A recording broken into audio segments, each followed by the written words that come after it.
And we're live. Hello, everyone. Welcome to the weekly SEO news update with me, Frederick Drost, and my co-host Casper, who's in a lovely ski cabin. Totally not a background. This is totally real, not fake at all. Um, and yeah, I've been a little bit sick, so we're getting this out a little bit late. And I also think you might not want to expect more videos coming over. So yeah, we won't be doing any videos until the next year, I think. And I don't think there's a lot of things going on in this period. People are taking vacation. So yeah, this might be the last one of the year. Still a few interesting things to go through. And yeah, let's start with the Christmas update, Google December core update, which came right after the November core update. In my last video, Casper, you weren't here, but I discussed this with Linus, my other co-host, that I find it almost suspicious that Google every year seems to be coming out with this November update right around the huge shopping holiday. I think there's Thanksgiving, Black Friday, Cyber Monday, Singles Day. I feel like they are almost creating this. Perhaps it's not even. They might be optimizing for e-commerce to get more of whatever user retention they want, maybe more shopping snippets out, and then they're kind of adapting afterwards. So maybe it's not even an update, maybe it's just like a switch and they're just telling people it's an update so that when they see volatility they don't freak out. Not sure, this is pure speculation, but I find it suspicious. People have been saying, oh, now we have another update, but it's another system, is what Google's been saying. So you might not rank. I mean, if you've dropped because of the core update in November, you might not see the same fluctuations if you were part of that. So yeah, pretty much not much data on this yet, winners and losers. So let's just wait and see. Hopefully, in general, we'll have more information on this one. Yeah, and I haven't seen anything for any clients on either the November or the December, and I think you're quite right on it. They've been doing it for the past couple of years as well in November, and yeah, it seems like they just want the e-commerces especially maybe to be aware that something can happen, and It's speculation, pure speculation here. yeah, But I definitely. like to speculate. We cannot trust Google at this point anymore. That's been proven, which At is all. okay. They're a business. So yeah, but yeah, check your client's Search Console anyway. Make sure they're not affected. Be proactive with your own data and your clients. That's really the lesson here. Next up, we've got, all these prediction articles are coming out. It is the season. We've got some here for content. So this is for SEO of journalism. So there's a lot of stuff here that I'm not going to go into detail with this, but it's an interesting article in terms of publishers. So this is very much related to publishers, news, etc. So if you're in that sector, have a look at these. They're great. But yeah, we're not going to go into detail. We have very few of these types of clients on our side, so not much for us to talk about here. Then we've got, again, really basic guide here. Well, basic, pretty good guide on the top SEO resources you just can't live without, or at least according to the writer, he can't literally live without He these. can't live at all without these Yes, resources. oxygen. Yeah. And I have my own list. I'm a bookmark guy. I don't know if you can tell here, but when I tell you I have bookmarks, I'm bookmarking the hell out of everything, and I have categories. I like it. So I've got my whole section of just things to follow. So yeah, create your own, but I like this is a good place to start. Again, we can relate this to something like SEO for journalism. I'm part of that newsletter because I find it interesting. But if you have clients or work within media, then you should probably follow more of those, right? So depending on what exactly niche you're in, for us, it's a lot more e-commerce and B2B sites. That's our client range. So yeah, we kind of try to adapt to that. But yeah, pretty good article, I would say. Then we have two SERP features here. Very interesting. So I'm going to open and share a little bit. The first one here is the prominent label specifying who organic listings are popular with. And I have an example that I'll show you guys that's watching the video. So people searching for running shoes. Again, this is probably US. That's where we see these things first. And it says the first one, Adidas, popular with shoppers. And then Nike, it says popular with runners. That's interesting. I think this comes, perhaps they're talking with Google Ads because a lot of people might be running ads and they're using segments and audiences. And so we can get a lot of information from who clicks mostly on at Nike, and is it runners? What's their interests? It could also be from other search terms and clicks. So Google is trying to, it basically has this data now, trying to correlate it and show people and see what happens there. So can we optimize for this? No, or maybe, but it might be hard. That seems like a really big thing to optimize for if you want to be in a specific category. However, it can teach you a lot about what Google thinks of your product and people, and it might help you put efforts, where you need to put efforts. So I don't. Do you have any comments on this? Because it's just a test. I think it's interesting, and it is speculation, a lot of it, but it just looks like it is showcasing that a lot of people are clicking on this and who are kind of clicking on it. So I'm not sure if we can really go in and necessarily optimize towards this using structured data, for instance. Maybe show some relevance, like in the both in the meta title, meta description, and maybe also in structured data. But that's really about it. I think this is more of a thing, a SERP feature that will help the users instead of a SERP feature that a brand can necessarily go in and manipulate with through, or not necessarily manipulate, but go in and optimize towards. It's different. It's going to be interesting. I think you're right in the fact that it's going to be in the US now, and I haven't really seen it in a lot of search queries necessarily, but yeah. No, my big question when I see this is click-through rates. How does it affect that?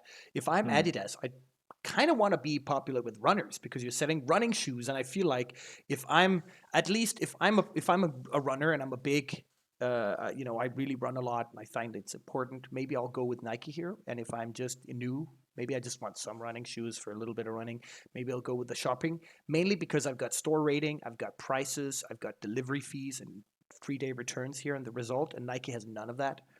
It has stores nearby.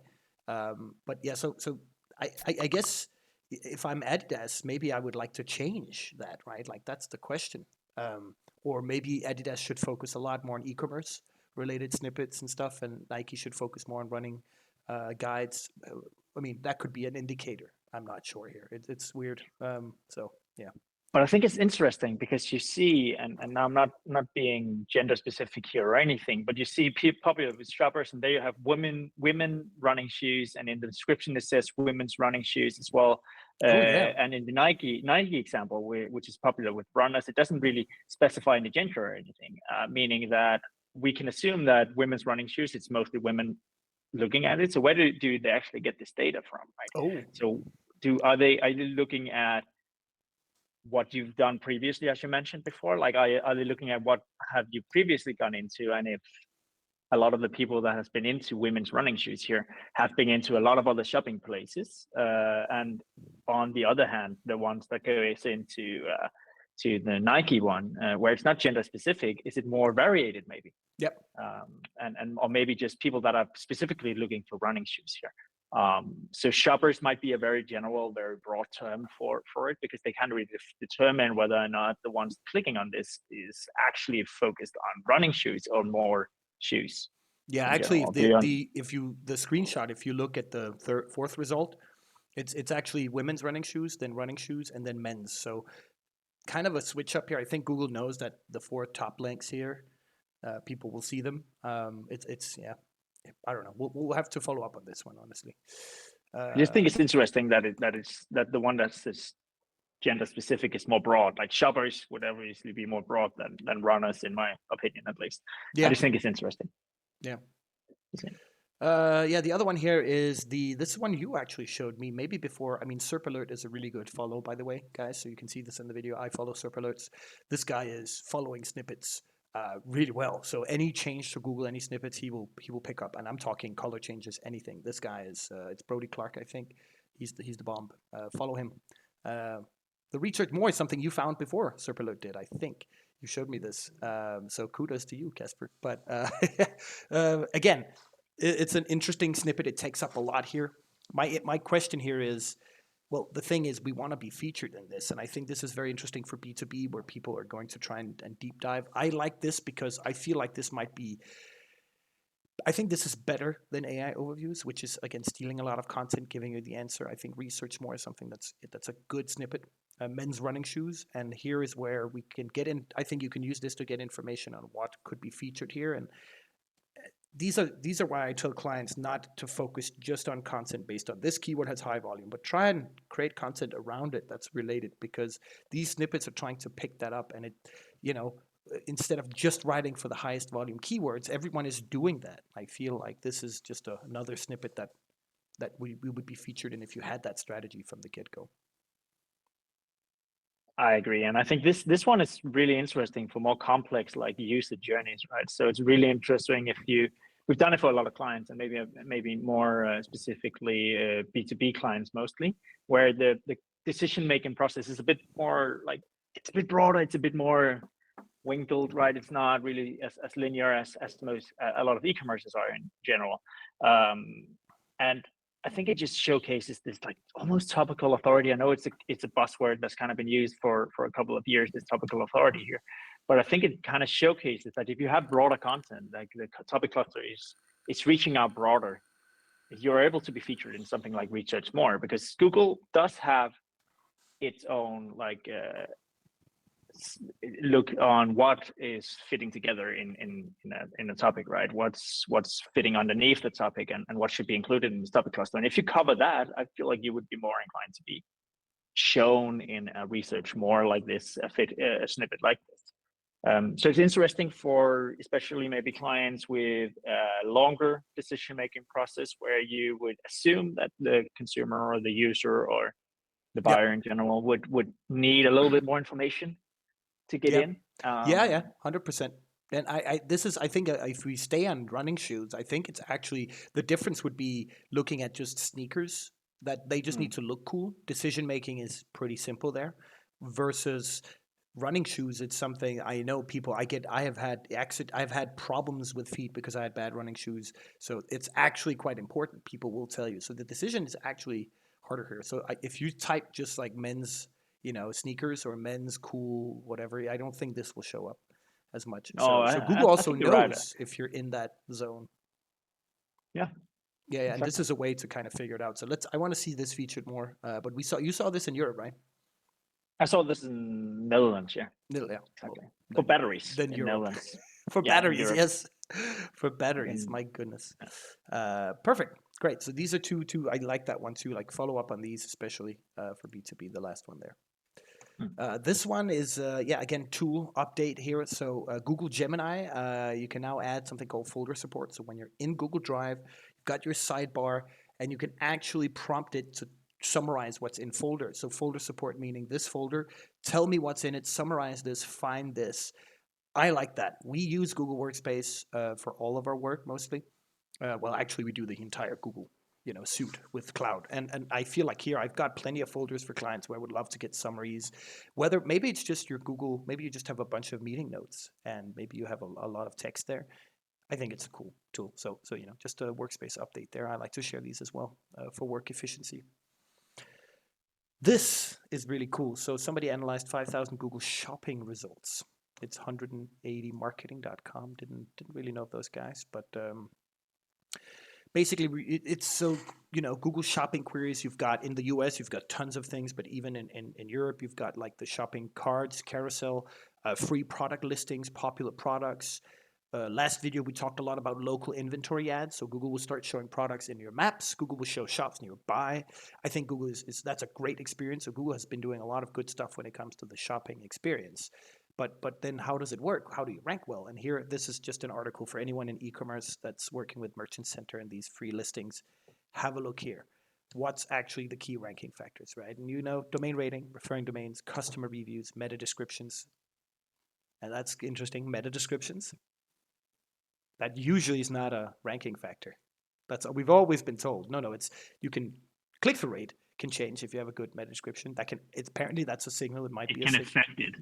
Yeah. It's not a direct ranking factor, and I guess here it might actually be a little bit less. But also, we've got the classics, structured data, A big one. I just have a discussion with a client around this. They were losing some free product listings, visibility in the shopping snippets. They weren't marked. They had a lot of products that were discounted.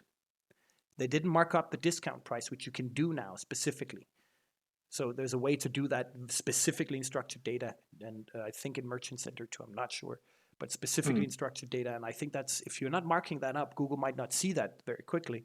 And so it will not feature you. And lowest price is something that gets featured a lot. So all these things is something you should look at with e-commerce, right? It's, well, how can we actually, I would almost take Google Shopping as a separate thing. Go, okay, how can we get that to rank better compared to classic SEO? You can see lower price products rank better, for example. And in the US, they also have store badges and reviews that are tied to shops and Google Shopping profiles. So people can review you, of course, on your site, but you can also review the shop from like a Google perspective. And that is actually being shown on all your products. So again, getting that customer feedback, et cetera, is important, and will be.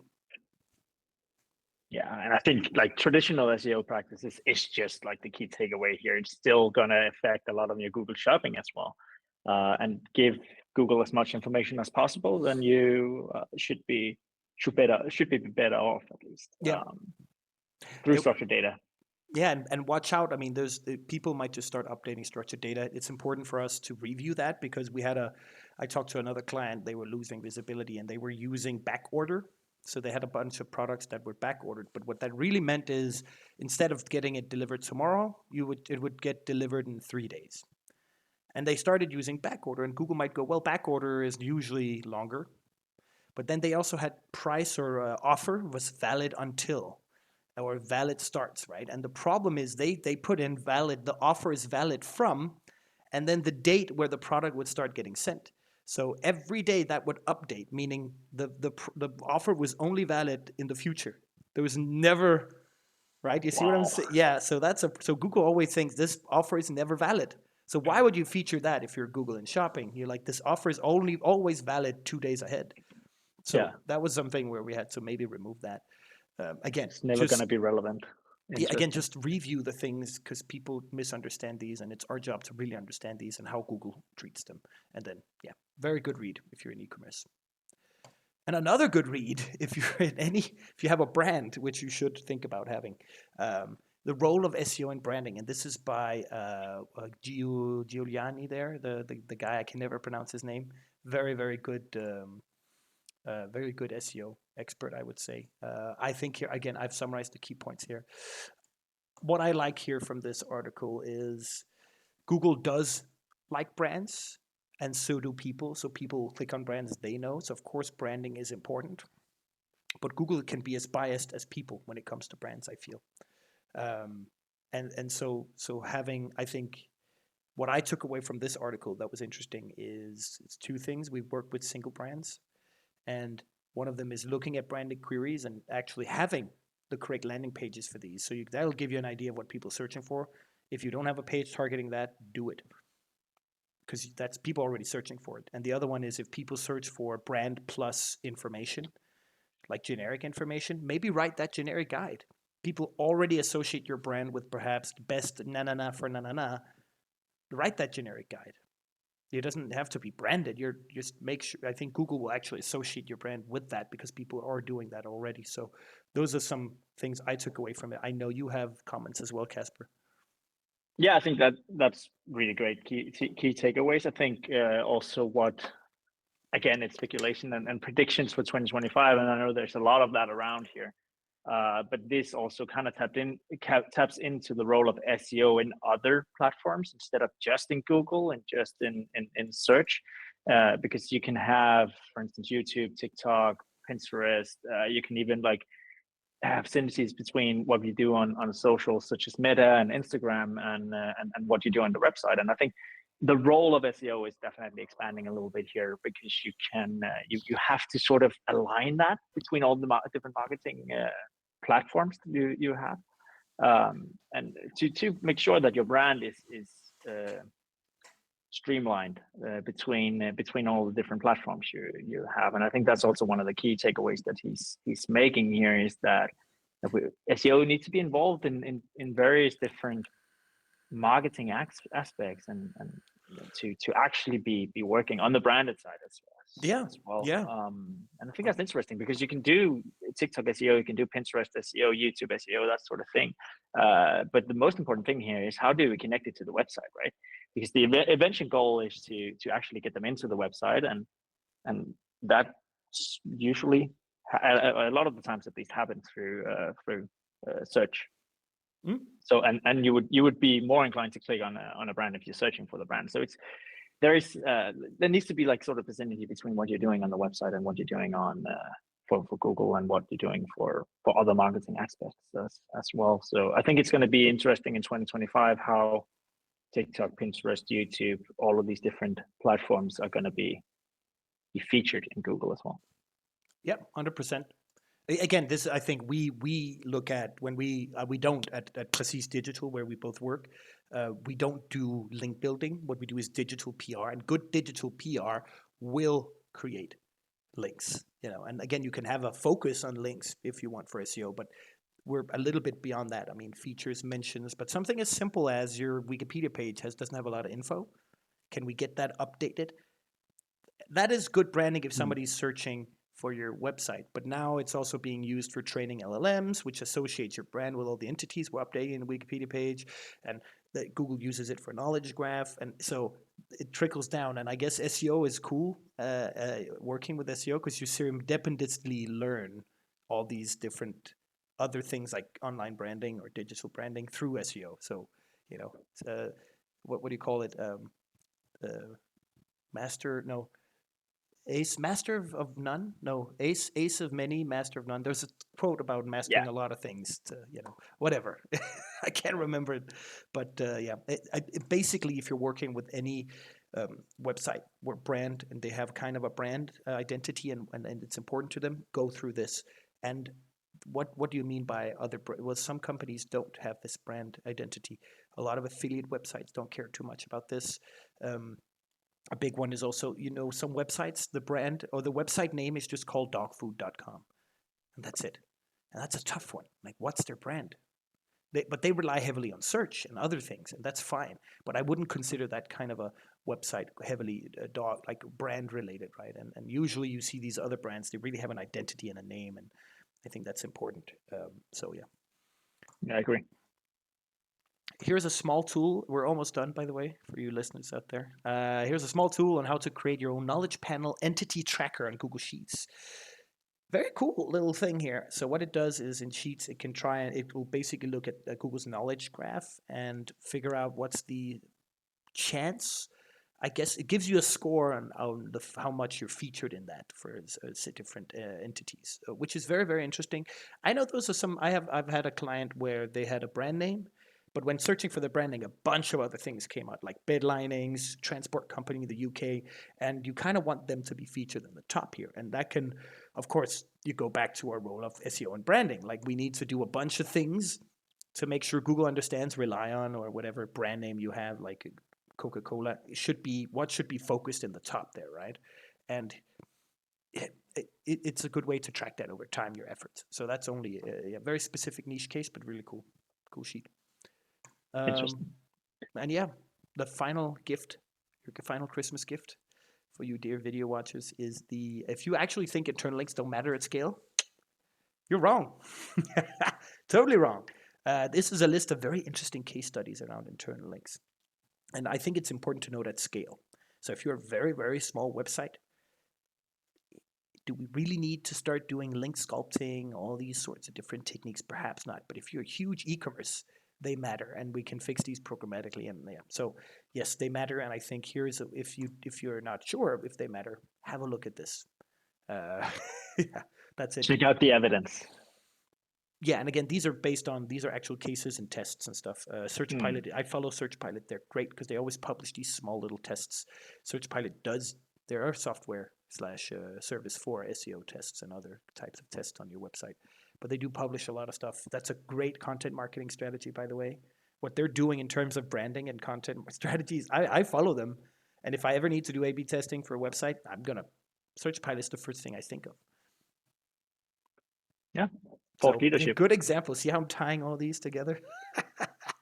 Amazing. Yes, so good. A little Christmas gift. Yes, early. But yeah, that's really it. I wish all of you a Merry Christmas and a Happy New Year.